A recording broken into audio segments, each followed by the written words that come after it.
আজ একাদশী, তাই একাদশীর রান্না বান্না চলছে। আজকে রান্না করব সাগু ভুনা, ঝরঝরে সাগু ভুনা বা সাগুর পোলাও বলা যায়।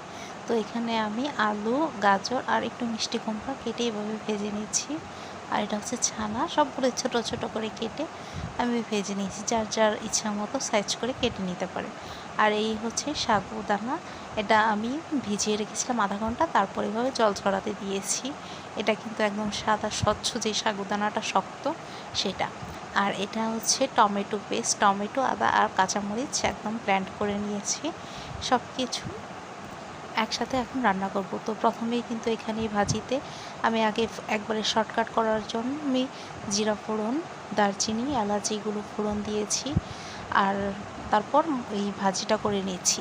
অন্য সময় করি কি, আগে ভাজিটা করি, তারপর আলাদা ফোড়ন দিই, তারপর ওই টমেটোর পেস্ট মশলাটা দিয়ে দিই। কিন্তু আজকে খুব গরম, তাই শর্টকাট করে নিয়েছি। তো ওই মশলাটা দিয়ে কষানোর পর আমি সাগুদানাটা দিয়ে ভালো করে নেড়ে নিয়েছি। আর সেই যে ভেজে রেখেছিলাম ছানা, সেটাও দিয়ে দিয়েছি। এই যে আমার ভোগ হয়ে গিয়েছে মহাপ্রসাদ।